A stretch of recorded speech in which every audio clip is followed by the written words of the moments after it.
Dan kowe aja njaluk dibuka. Cethane pira iki? Rasa ngono kuwi. Oh sing penak ki ra cetha kuwi kok. Jadi Anda ini belum mengerti nikmatnya misteri. Tolong dinikmati. Jadi yang kamu maknai itu bukan hanya pengetahuan, ketidaktahuan juga tolong dimaknai. Itu juga indah luar biasa. Dan rumus pemaknaan yang paling tinggi adalah kecerdasan bersyukur. Wong saiki iki ora pinter bersyukur ki apa? Dadi mulane ora indah uripe. Semakin tinggi kecerdasanmu untuk bersyukur, semakin indah hidup ini. Ngono kira-kira. Nganti sing paling ora penak wae iso dimaknai dengan rasa syukur dadi indah kok. Tenan kuwi. Kalau kamu nanti punya anak, selesai hidupmu enak. Karena seluruh penderitaan yang kamu alami, kuwi langsung kamu bilang sama Allah, ya Allah, 10 kali lipat dari penderitaan yang sekarang saya alami, saya ikhlas. Cuman saya mohon seluruh penderitaan saya ini untuk membayari kesejahteraan dan kemaslahatan anak-anakku besok-besok. Wis ora apa to menderita dadine. Saya kue menderita, saya anakmu bahagia. Nek ana rumus dialektika kaya ngono kan malah apik. Dadi wis ora apa-apa. Mulane seorang ibu akan mengatakan, "Mbok, anakku iki aja lara, sing lara aku wae, nek perlu ki lho mripatku peken nanggar anakku ora lara," kan begitu. Jadi begitu banyak makna hidup yang sebenarnya wis garing gledhi ya dhewe. Tetapi orang sekarang menyempitkan diri dengan menganggap bahwa yang bermakna itu cuma materi. Gitu loh. Engko nek wis ana materi tenan ya ora iso memaknai, akhirnya ya ora bahagia. Wis entuk duit, bingung, ditransfer nang wong wedok 50. Karena dia tidak mampu memaknai. Omahe gede banget misalnya, dia juga tidak bisa memaknai. Piye karepe omah gede karo omah cilik iki bedane apa? Nek klambimu 20 karo klambimu ming 3 iki bedane apa? Apa ya kuwi nek klambimu 20 sekali pakai 5 rangkep ngono piye? Nah, itu kan soal pemaknaan. Toh akhirnya ya menganggo siji to, Pak. Sing dinggo klambine ya ming siji apa ya nganggo klambi loro lak ya ora. Duwe panganan pira wae iso tuku beras sak ton sedina wong sugih. Ning ya apa kowe arep mbadhok sego sak ton lak ya ora. Nah, kalau orang terjebak pada materi, dia akan kehilangan kenikmatan hidup. Dan itu yang terjadi di Indonesia. Orang berebut cari duit, berebut korupsi, itu pun gagal. Tujuannya materi tapi tetap gagal tuh Indonesia. Tetap dibilang tertinggal, negara berkembang, negara dunia ketiga, gagal toh, padahal tujuannya materi. Nah, aku bilang sama kamu, negara-negara lain itu tujuannya bukan materi, maka mereka malah menang soal materi. Sebab energimu entek dinggo golek duit, akhirnya apa jenenge? Untuk pemanaan yang lain kamu sudah kehabisan energi. Misalnya aku sering ngekei contoh, tukang becak iki nggo golek duit kan sedina orang nganti seperempat jam 20 menit. Le becak sedina. Ning le ngentekke energi untuk golek duit lah nek mung pas nyang-nyangan kuwi tok lho. Pak Tengantara pinten Pak? Nggih tigang wae 2500 Pak. Ah ngipun 2750 lah. Lah pas itu tok dia cari duit. Begitu mulai ngenjot isi batin duit ora? Begitu ngenjot kan wis mesti entuk duit to. Masa kowe isih mikir duit? Begitu ngenjot itulah giliran untuk memaknai becak. Alhamdulillah aku iso becak. Ambok sak ampu-ampue wali kota nek wani becak kaya aku totoan driji. Tetep aku sing luwih ampuh mergo aku wani becak, kebanyakan orang ora wani becak. Ya ta, Pak? Ya ta? Lho kuwi lek makna to? Kabeh wong cak mau jadi presiden. Oh aku ora dadi bisa wani kok pemenang dadi presiden. Ora dadi wani kok. Ora dadi apa-apa ki lho wani, apa meneh dadi apa-apa. Jadi bukan tantangan untuk menjadi apa-apa bagi saya. Yang tantangan adalah ora duwe apa-apa, ora dadi apa-apa. Wani kowe? Ke jaman biyen aku karo Habib Anis nang Tayu nang gone Kangmu nang gone Kang Ahmad ning Kudus. Ki yo ngene iki aku ora berubah. Secara karier keduniaan ora tahu berkembang aku. Gitu loh. Ora tahu berkembang. Ndolek duit ora tahu aku. Emoh aku ngelakoni apa-apa dengan tujuan ndolek duit. Kuwi ngremehke Gusti Allah. Yuk kerja wae, kerja. Apa rep iki ana sewan mobil nang Klaten ning 2 dina 2 bengi. Oh iya Cak, wis aku entuk piro, sing nyetir entuk piro ngono. Nyambut gawe wae tak nikmati. Perkara entuk duit piro, lah Gusti Allah sing tanggung jawab nang aku wae. Sak ngel-ngel gawe aku mosok ora tanggung jawab. Iya toh? Emang Allah nggak tanggung jawab. Kok kowe njurung diwangi nyolong-nyolong, kuwi lak ngersula sing gawe kowe. Pisuwe lho kowe bendina karo Gusti Allah. Tujune Gusti Allah doaku nek aku mbok sedina mesu ping 3000. Asu iki rumangsane aku ora kek rezeki wae diwangi nyolong-nyolong, asu bajingan ngono kan. Bayangke nek aku Gusti Allah mesti misah-misuh kaya bendina. Aku iki gawe iki tenanan, aku iki tanggung jawab gitu loh. Aku melindungi, aku kek fasilitas, aku kek rezeki. Wong aku sing gawe. Lah ngono ta ya? Lah kok sing tak gawe iki sing tak ciptake kok ora percaya karo sing gawe. Diwangi nyolong rono nyikut rene nyabot rono. Lah ngono ta? Maka sekarang teman-teman sekalian kalau kita kembali ke perjalanan ini Anda di gelombang kedua katakan. Maka Anda berada di sini karena Anda manusia gelombang kedua. Sekarang kan pertarungan Anda kowe dimagnet oleh yang pertama atau dimagnet oleh yang ketiga. Kowe dhewe cenderung pengen apa? Kamu ingin diserap Allah atau diserap oleh batu bata? Kan begitu ceritanya. Ya pasti Anda memilih diserap oleh Allah. Dan tolong bertahan, jangan tanya bentuknya diserap oleh Allah piye ya. Misteri ini malah ning kono kuwi ya. Mulane Nabi Khidir ki kudungan, pakai kerudung. Ming sithik banget raine sing ketok. Karena dia lambang dari keindahan hidup. Bukan dibuka breh ngono malah. Mulane wong lanang iki ora di aurate ming semene to. Tutup auratnya. Kalau wedok lak rada. Sale wong lanang ora perlu dilarang-larang buka aurat. Rumangsamu menarik apa piye? Ambok kowe buka kaya ngopo malah melayu to doan njujiki banget to. Dadi ora perlu aturan to nek wong wedok ki rada ana saat-saat yang menarik sehingga dikongkon nutupi kan gitu. Nek wong lanang ora perlu hukum. Awas, tutupi. Ngono kae ora sah. Ambok bukaan modaro kowe, melayu kabeh malahan. Wong kaya ngono kuwi bentuke ya toh. Gitu. Oke, jadi diserap oleh satu atau diserap oleh ketiga. Dan Anda punya kecenderungan untuk menyerapkan diri ke gelombang satu atau menyerapkan diri ke gelombang tiga. Kalau Anda percaya sama kami, sama kita semua ya, yang di sini ini sementara, yang di sini abadi, yang di sini sempit, di sini luas. Di sini dangkal, di sini mendalam, di sini rendah, di sini tinggi. Kon milih ndi? Gelombang satu ciri-cirinya dangkal, rendah, sementara, ndak punya martabat. Itu ciri-ciri gelombang satu. Kadunyan, pokoknya bangsa kerak lah. Gelombang ketiga ciri-cirinya keluasan, ya toh, alwasi. Ciri-cirinya ketentraman, ciri-cirinya kedalaman, intimitas, kedekatan, nyawiji. Kowe nek karo materi ra iso nyawiji. Piye carane wong kowe karo bojomu, kowe pelukan erat, kuwi sing nempel berapa persen dari tubuhmu? Coba dihitung. Kowe nempel lho iki, padha mudane ya, ngene iki. Kuwi sing nempel pirang persen? Ana 30%? Nggak ada. Jadi nek materi ndak bisa nyawiji, ndak bisa bertauhid sama materi kamu. Pasti kamu akan meninggalkan dan pasti kamu akan ditinggalkan. Jadi untuk apa itu kamu nomor satukan? Dunia penting, tapi dia bukan skala prioritas nomor satu. Karena sehebat-hebat dunia, seberapapun pencapaian duniamu, akhirnya dia masih tergantung pada gelombang ketiga, yaitu pemaknaan atas harta itu. Banyak sekarang orang tidak mampu memaknai. Duwe meripat ora iso memaknai meripat, duwe kuping ora iso memaknai kuping. Gitu. Makanya pertanyaan Allah adalah walal akhiratu khairul laki minal ula. Terus saiki nyuwun sewu Pak dibandingke Pak. Wong tua-tua kelek nasihati ngene. Le pokoke kowe iki ya nyambut gawe sing tenanan ya nek iso piye carane ben iso tambah maju uripmu ya, mundak pangkatmu, jabatanmu iso mundak, ning aja lali ibadah lo ya, gitu kan? Jadi kalau kalimat ini tadi meletakkan tujuan dunia nomor satu atau nomor dua? Tempuhlah kariermu, sing penting aja lali sholat, ngono ta? Jadi sholatnya sekunder apa primer?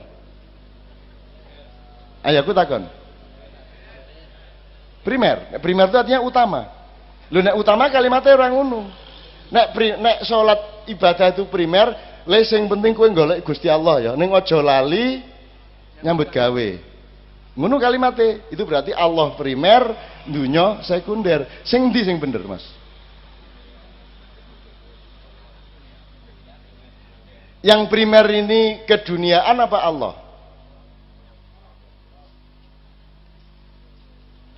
Loh, nek nasihatnya tadi kan terbalik. Pokoknya karier mulai sing maju, alhamdulillah lho anakku saiki iki. Gaji asline iki meng 6 yuta. Ning ya iso tuku mobil lokal lho, masyaallah. Gusti Allah nang kei rezeki. Padahal kuwi korupsi karepe. Iso gawe masjid, iso gawe ngono lho. Padahal itu korupsi maksudnya. Dan ibu-ibu bangga. Ya Allah, anakku saiki wis show ning dindi lho, dadi penyanyi dangdut karo ngene-ngene sing ngeterke ibune nganggo jilbab, karo wiritan ya masyaallah alhamdulillah anakku saiki wis eksis. Wis eksis urung XL. Kan gitu. Piye to wong-wong iki uteke kualik-kualik ini. Nek miturut Allah kan jelas ayatnya wabtaghi fima atakallahu darul akhirah wala tansa nasibaka minad dunya. Itu pedoman, itu metodologi untuk menemukan Allah. Di dalam perjalananmu mencari ujung dari pengembaraan yaitu al-akhirah, yang di situ ada Allah, kamu jangan sampai lupa mencari nafkah. Jangan sampai lupa urusan duniamu. Jadi dunia ki meng aja lali lho meng ngono tok. Yang kita lakukan, bahkan nasihat orang-orang tua kita kan terbalik. Ojo lali ibadah lho, ngono tok to. Dadi ibadah meng sambilan. Akhirnya ibadah dipersembahkan, ibadah kepada Allah dipersembahkan untuk kepentingan dunia. Ya toh, piye carane ben dagangan luwe laris, umroh. Engko nek wis bali nganggo kelar kaji haji, berarti engko saya laris, saya melimpah rezekine lak ngono. Bahkan Gusti Allah mung dienggo cewek. Nek wis jembret silite, kepet, umroh. Kepet iki maksudnya nek wis arep konangan KPK, umroh. Kok nek wis mulai terancam dadi terdakwa, umroh. Minimum nang kadipiro. Golek perlindungan, kan begitu. Dan ini akan terjadi terus sampai 3 tahun yang akan datang. Itu teman sekalian. Jadi saiki sak karepmu.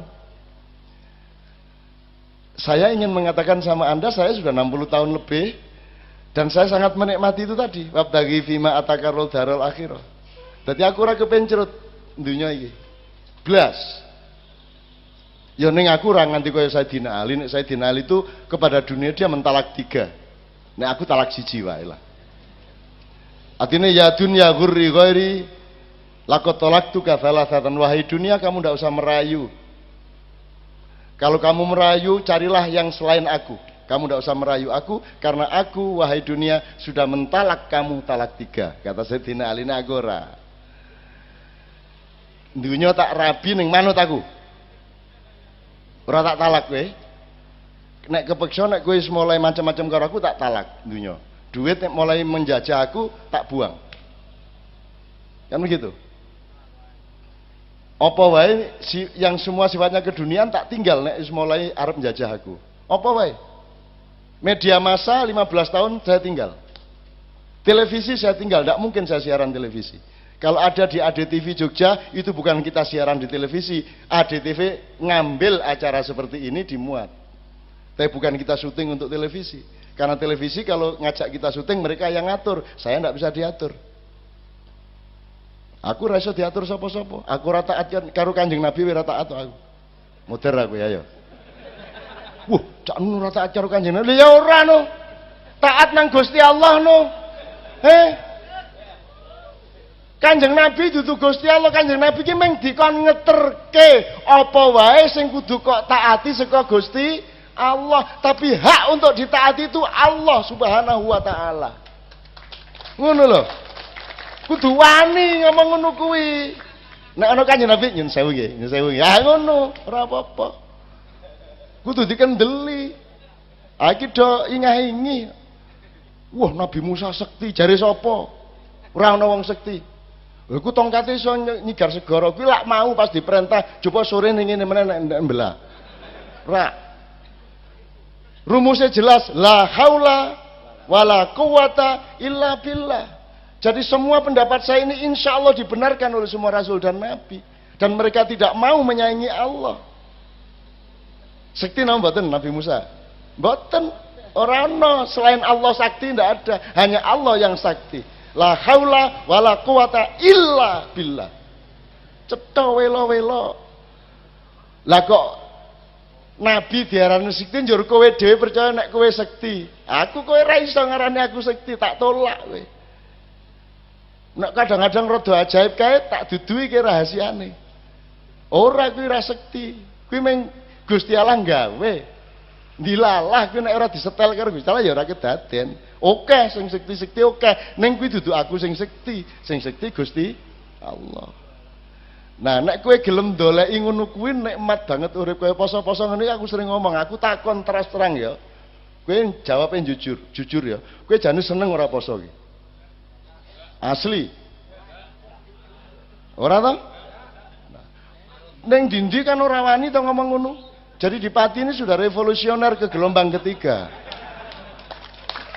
Loh, cak piye kok wong Allah menyuruh kok kita ndak suka? Loh, piye to kowe iki?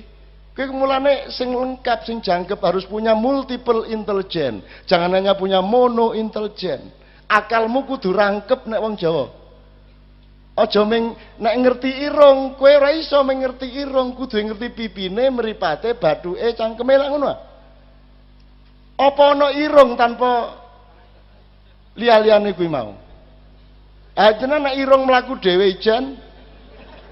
Apa irung seleke dhuwur kene? Apa ning kene iki ana irunge njur ngambus-ngambus, ning bis kota kae ngene. Itu yang disebut multiple intelligence. Nah, kenapa kok tidak suka? Loh.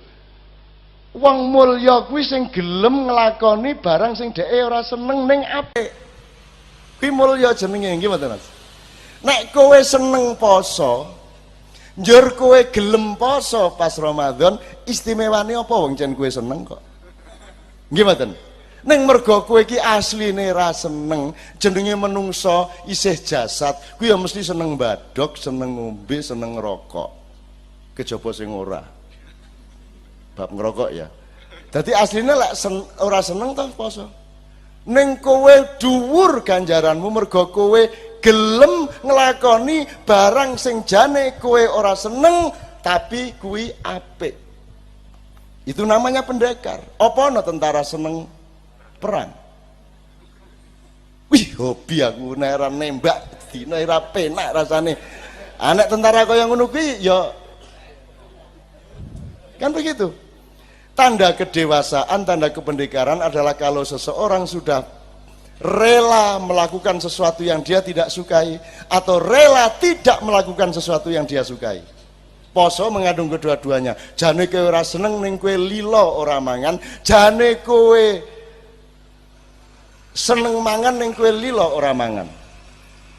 Jane kowe ora seneng ora mangan ning kowe gelem ora mangan. Lah ngono to. Jadi kita dapat pahala double ndak karu-karuan. Jadi omongke ning ndi? Aku jane ora seneng poso aku. Ning ora apa-apa ikhlas apik kok. Ngono. Engko nek kiyaine arep nesu, ning aku gelem ikhlas aku, jane ora seneng. Ning apik kok, tak lakoni apik kok. Ora iso nesu to kiyaine. Ngono. Nek perlu gudon sik liwat, aku ora seneng poso. Ora seneng poso. Liwat to ngarepe ketua majelis ulama itu. Ora seneng poso, asline moh aku. Ning aku nek kiyaine ngene iki. Ning aku ikhlas poso mergo apik. Ora iso nesu. Kowe ngerti ora? Yang diucapkan Umar bin Khattab ketika mencium Hajar Aswad. Kalimatnya persis, kalau tidak karena Rasulullah menciummu, aku tidak akan mau menciummu. Tapi karena engkau dicium oleh orang yang aku cintai, maka aku juga menciummu karena aku juga mencintai yang dicintai oleh orang yang aku cintai. Loh, ngono lho. Urip ki. Penak ta kuwi? Ngono. Mulane nek Kanjeng Nabi pakaiane di atas mata kaki, kathokmu kudu congklang. Ngono. Lho iki tenanan, malah sesuk diketok ya. Ketok ya, nek panjenengan kowe tresno Kanjeng Nabi, Nek dakwah aja nganggo mikrofon, soalnya Kanjeng Nabi ora tau nganggo mic. Ora tau nganggo payon ngene iki, ora tau listrik, ora tau. Kanjeng Nabi nek lunga kaji iki mlaku nunggang unta. Kowe sesuk awas nek kowe nganggo pesawat. Kowe kudu ngelangi kowe liwat Semarang tekan Sumatera, Sri Lanka. Nek jan kowe tresno Kanjeng Nabi ya toh. Aja ming kathok-muthok kok congklangke. Sembarange kudu konsisten. Kanjeng Nabi ra tau kuplukan, aja kuplukan. Kanjeng Nabi ra tau mangan soto to? Tahu to Kanjeng Nabi mangan soto? Ora tau, awas kowe mangan soto, bid'ah kowe mangan soto.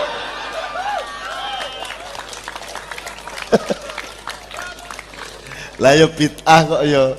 Ora paham-paham bid'ah kuwi mung berlaku di dalam rukun Islam. Di luar rukun Islam tidak ada bid'ah.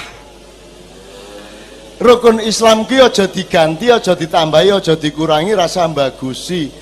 Sak sehat-sehate awakmu sembahyang subuh ya cukup 2 rakaat, njur aja njur. Aku energiku berlebih ya. Aku nek ora 16 rakaat ora puas aku. Ana meneh iki mau awan-awan mau. Ana bocah iki teko-teko wis magrib iki, Mas kedap kula numpang salat asar, ngono kuwi wis magrib. Lho, ora entuk kuwi. Kita bereaksi gitu. Lho, ora entuk iki wis magrib kok kowe mosok arep dijamak karo. Tapi Kiai Pekalongan jawab SJ, "Oh alah bocah iki oleh apik. Wis cepet-cepet wis magrib ya isih gelem lho salat asar." Oke, apik ta iki? Apik ta iki reaksine? Apik ta kuwi? Ah perkara kuwi salah kan urusane Gusti Allah. Kan lumayan bocah kuwi wis magrib lho isih gelem salat. Lah iya kayak wis jam 11 awan lho ya isih gelem salat subuh. Lho itu kan soal cara berpikir ya Mas. Ya toh? Dadi urip iki ombone ora karu-karuan. Ya. Jadi ojo gampang kerengan. Ojo gampang nesu, ojo gampang memusyrik-musyrikan orang. Tidak ada kekuasaan dan pengetahuan untuk mengatakan seseorang itu musyrik.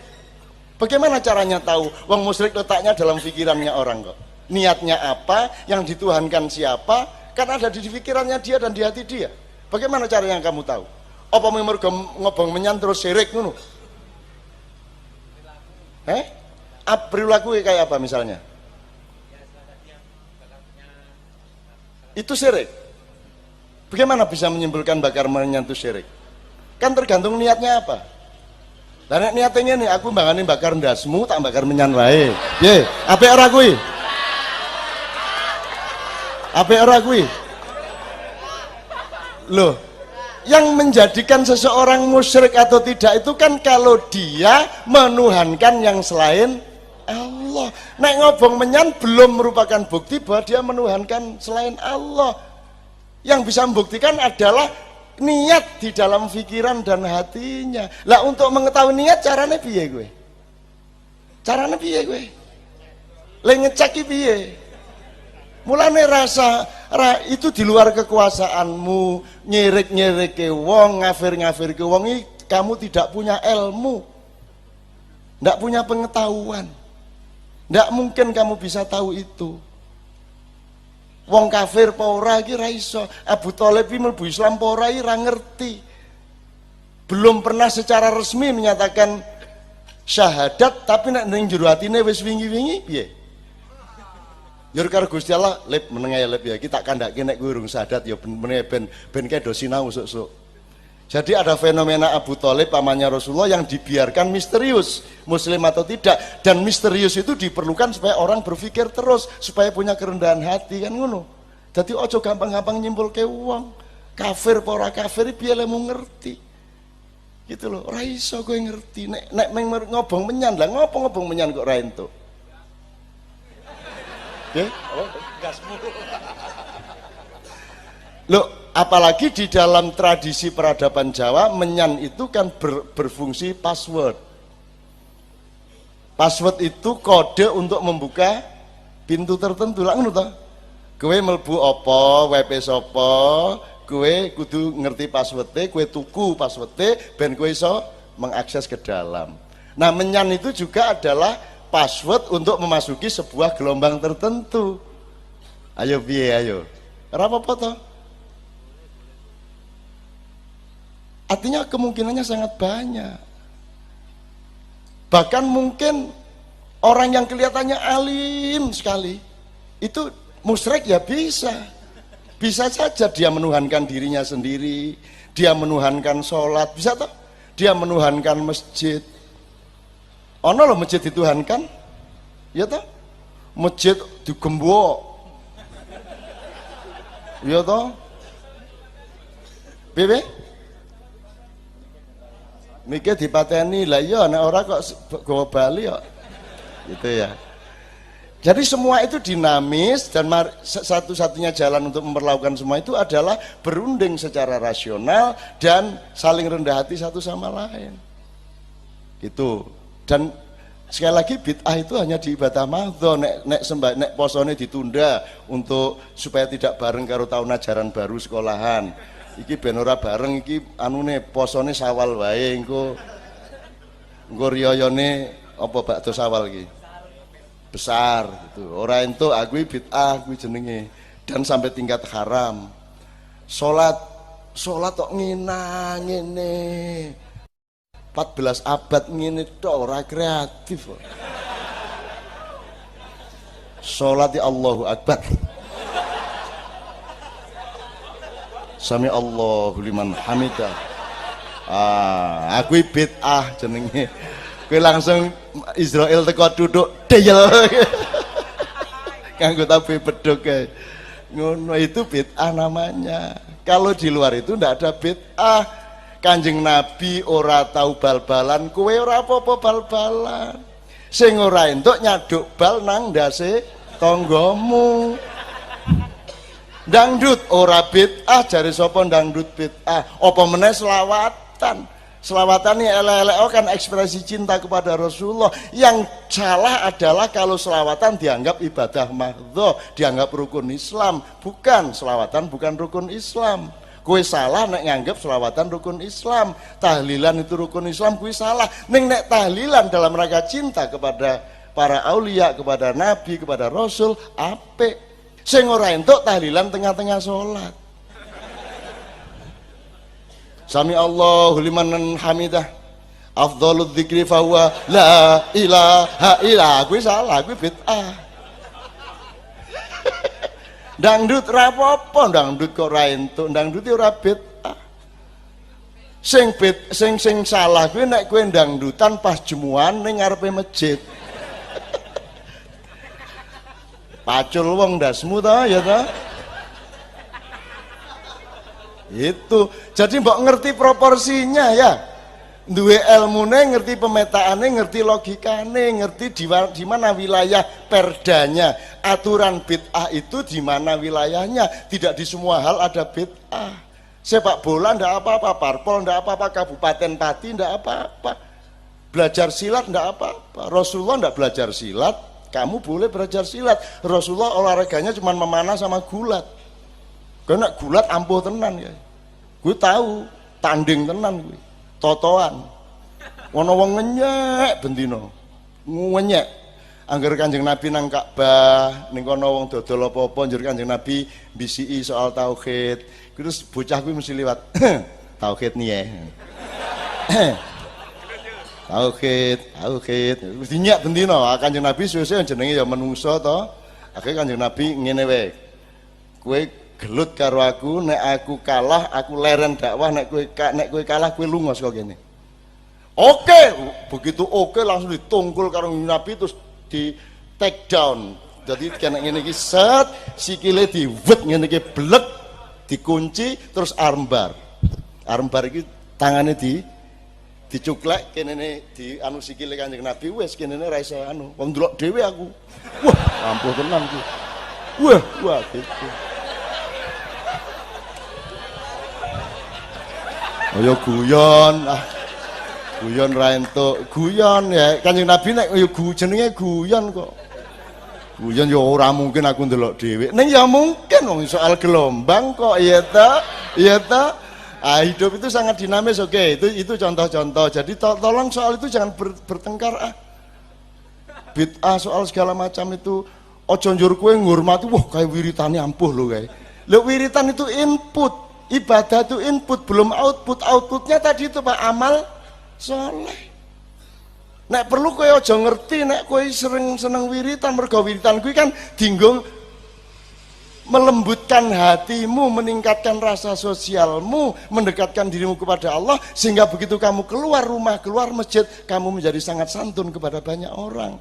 Nah, yang perlu diketahui orang santunnya kepada orang, akhlakul karimahnya, bukan wiritannya. Jadi tanda orang Islam yang baik bukan jumlah wiritannya. Ono wong ora nganggo wiritan ning tetep apik ya ono to. Oke toh, kaya kowe barang kuwi toh. Itu loh. Loh, nggo apa nek kowe ahli wiritan, kowe pinter maca Quran ning njur sombong karo wong. Angger pengajian merasa lebih alim, lebih pinter dari umatnya. Lah ngono sih. Terus langsung kayak gini ya. Ah, gini ya. Wah, gayamu lele. Sopo kowe iki kan gitu. Nah, di pengajian kita ini ndak ada gitu. Kita ini bareng-bareng ngaji. What does it mean? What does ngaji means? Ngaji mean bangun aji. Ajine uripmu. Aji itu dalam bahasa Arab sesama manusia horizontal disebut martabat. Nek vertikal disebut darajat. Derajat hidup apa? Ngasah jiwa. Ngaji niku lak singkatan. Lha iki senengane singkatan. Ana gelas tugel ra iso dilas. Ora nek kabeh tugel ra iso dilas ya tangane ya gelas ya iso dilas apa nek tugel. Wong Jawa iki senengane ning ya ora apa-apa kuwi itu bentuk pencarian juga. Apa? Top. Tak pikir apa jebul tuwa ompong perak. Iki ya. Iki ya nyenengke ora apa-apa dengan niat baik semua menjadi oke, ndak ada masalah. Cuman nek ngaji itu dari kata aji, Pak. Dan jangan dicari kepanjangannya atau singkatnya, memang kata aji. Kalau pengkajian di kampus itu simposium menganalisis masalah, itu pengkajian. Kalau yang kita lakukan ini non akademis, ini lebih luas dari dunia akademis, yaitu membangun aji ning urip. Piye ben aji yang duwe isin. Ora nyolongan, ora bagusi, ora minteri wong, ora ngendas-ndasi wong. Ora petita-petiti dadi iki dadi iku lek ngono to sing wong sing duwe aji. Nah, sekarang banyak imam-imam yang di depan, yang di atas panggung malah ra duwe aji. Ono meneh sing saking dhuwure le dadi imam sesuk pengen dadi wali. Saiki carane pengen dadi wali ki macem-macem. Anggur kelakuane dianeh-anehke, ana sing sengaja sandale selen. Anggur wali ngene iki lho, nek wali sandale mesti ngiwa karo ngene ya. Ono kuwi, ono meneh kiai sing begitu munggah panggung ngene iki. Wali iki, wali ngono. Susah iki. Saiki wali iki oke banget, dan yang melantik wali kan layak riful wali ilal wali. Sekarang wali dilantik oleh travel bureau. Ada wali ke-10 Gus Dur. Sekarang ada wali UJ. Ndak, ini wali dalam arti itu. Nek wali murid, wali kelas kan tidak ada kepentingan kapitalisme. Itu cuman kabudayaan dan ilmu biasa. Tapi kalau wali ini kan kapitalisme, ini dunia materi. Supaya bisa menarik orang untuk ziarah, biasanya ziarah wali songo, saiki ojo ming wali songo. Kudu ono lahan-lahan lainnya. Misalnya ziarah wali 10. Ke Tebu Ireng, ke tempat Gus Dur. Akhirnya Gus Dur dadi wali. Padahal ada makamnya Kiai Haji bapaknya Wahid Hasyim, ada makamnya Hasyim Asy'ari, kira tahu dilirik. Akhirnya kan terjadi bukan kecemburuan, terjadi agak kurang harmonis di alam barzah. Lah piye Gus Dur di traveli terus, mbae ora, bapake ora. Akhirnya suatu hari ditemenin Sunan Kalijogo, Sunan Ampel, Imam Busiri, bareng Durakman kontene Durakman gitu. Terus Gus Dur diaturi moro wonten dawuh Mbah. Ngene le, kene le. Wali kon saiki ya. Gak kondo-kondo aku nek kon wali. Le mesake Gus Dur to ya. Kalau memang kita menyimpulkan beliau wali, mari kita hormati benar-benar sebagaimana layaknya menghormati para pemegang walayah. Walayah itu sertifikat kewalian.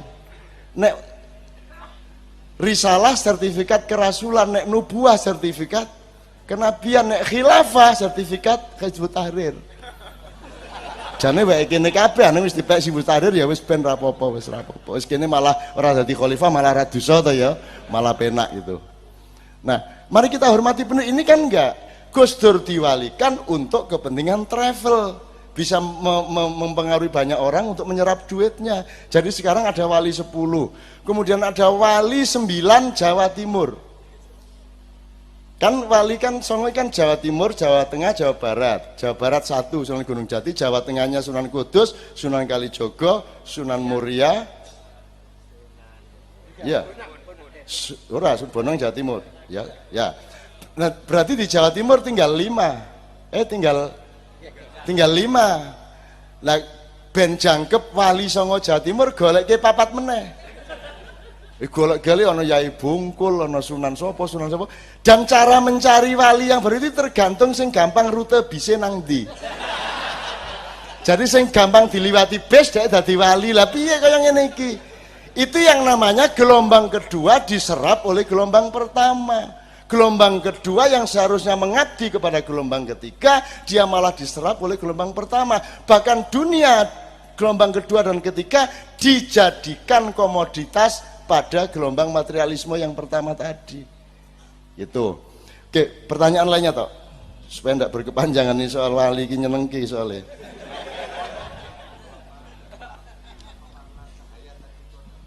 Oh, nggih.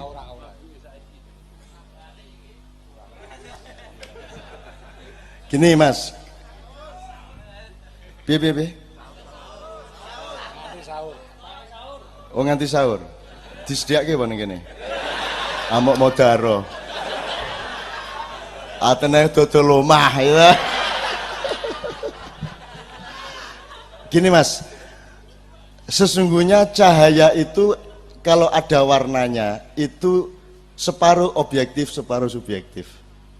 Jadi misalnya hantu kui muncul padamu berdasarkan konsep-konsep rupa dan budaya yang ada yang terekam di otakmu.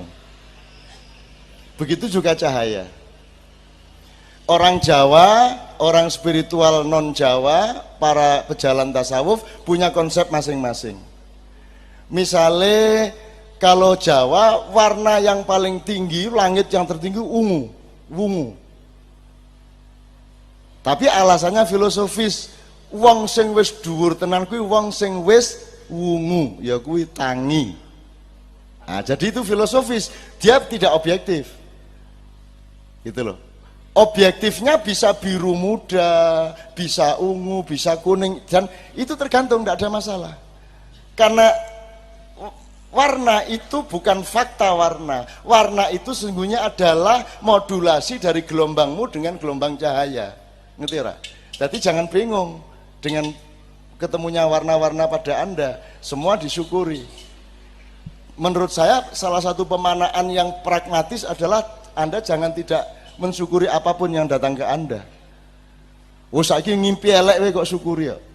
Ngimpi elek we langsung auzubillahi minasyaitonir rajim, rezeki. Ngono wae, repot-repot. Terus malaikat, "Oh niki pun ajeng cilaka ning ngomongi rezeki niki pripun Gusti?" Wis ora apa-apa kae wis yakin wis gak ono rezeki wae. Ngono akhire. Bener lagi. Lho husnudzan sama Allah lah. Iya ora? Kutiban cecak. Ono manuk nelek kena sirahmu, waduh iki ono ya langsung rezeki. Ngono wae. Allah kok gitu loh. Kalau husnudzon sama Allah kan Allah terharu. Kan gitu. Kan ada dua cerita. Allah itu nganggur-nganggur pada suatu hari ngomong sama Jibril, "Bril, kayak ono cah loro ning neraka kae kon rene, cah loro sing kae saya harus sing kae." Kon rene. Wah Jibril sing pundi? Kae sing kono kae karo sing kono. Kowe diceluk wong loro terus ngadep Gusti Allah. "Kowe ngapa kok mlebu neraka le?" Kata Allah. Terus orang itu jawab, "Ya Allah, saya mohon ampun selama hidup saya belum pernah berbuat baik. Selalu jelek kelakuan saya." Oh ngono ya pancen nek ngono wis pantes kowe ning neraka. Nek kowe piye le? Ngapa kowe neraka? Wah, kula niku umur kula dawa. Luwih 90 ya Allah. Ning kula niku mboten tahu pisan-pisano taaten jenengane mboten tahu kula. Blas mboten tahu ngono kuwi. Oh dadi kowe ora tahu taat karo aku. Ah nggih pisan mboten. Nah ngono ya sekarang Bali. Allah kan manggil akhirnya Bali. Nah, wong loro ki reaksinya terhadap perintah Bali, pulang kuwi berbeda. Sing siji sifat kuping, wah melayu disentak Gusti Allah melayu, sing siji melayu ning gojag-gajeg nolah ngene. Gusti Allah, wah ada dua fenomena ini. Ngono ta. Bali rene terus dipanggil lagi, ada dua opsi ini. Kowe ngapa kok melayu sifat kuping? Loh, kula ampun matur, kula niki selama hidup mboten tahu berbuat baik. Lah niki tiba-tiba jenengan perintah kon Bali langsung melayu, lumayan ini saya berbuat baik sekali ini. Ngono. Oh dadi ku melayu mergo taat karo aku. Ah nggih, lumayan pisan. Ha sing ngono mlebu swarga kono. Ah ngono. Terus sijine meneh, lah kowe ngapa kok gojag-gajeg tolah rono nolah ngiwonengen. Lho kula niki ngeten lho, kula lak mboten tahu anu to, mboten tahu taat kalian jenengan. Kula niki karep kula nggih melayu sifat kuping niku kula mikir, aku dikon Bali nang ndi maksude? Pancen aku sekon neraka ning apa ya Gusti Allah sing Maha Baik kuwi ngongkon aku bali nang neraka. Ah mestine ya ora. Dadi kula niku bingung. Iki kon bali nang swarga apa neraka ya bingung. Dadi kula gojag-gajeg. Kula niki bersangka baik kalian jenengan gitu kate. Oh, terus Allah oh kowe iki gojag-gajeg kuwi mau mergo sangka baik karo aku. Husnudzon. Nggih, kula husnudzon. Wis nek ngono mlebu swarga kono. Karo-karone mlebu swarga. Jadi sekarang fatwa saya jelas malam hari ini, pilihlah salah satu di antara dua. Satu, jangan pernah berbuat baik. Nomor dua, jangan pernah taat kepada Allah. Sehingga nanti Anda masuk neraka terus dipanggil oleh Allah. Nek diceluk. Nek ora modaro. Oke, gitu ya, soal warna ya, ya. Soal warna itu jangan meminta kepastian jasad karena warna itu kan ono ungu, ono kuwi kan itu kan juga batas pengetahuan manusia. Rumangsamu warna mingkuwi ora, warna itu berjuta-juta, bahkan apa namanya di kamera, di komputer itu kan sekarang disimpulkan 16 juta warna. Itu pun masih kurang. Ada warna-warna yang tidak terhingga. Jangankan warna-warna di langit 7, burung saja, semua burung mampu melihat warna yang manusia tidak bisa melihat warna. Karena sistem matanya burung itu jauh lebih komprehensif daripada matanya manusia. Makanya burung dari ketinggian setengah kilometer bisa melihat secara jelas sebuah ikan kecil di sungai atau laut. Sehingga mereka menukik, itu pasti sudah jelas yang dituju, cek kena. Karena dia sangat bisa melihat sesuatu yang manusia tidak bisa melihat. Jadi jangan mencari kepastian warna. Jangan terjebak pada materi. Apa mana ya? Saya kira gitu jawaban saya.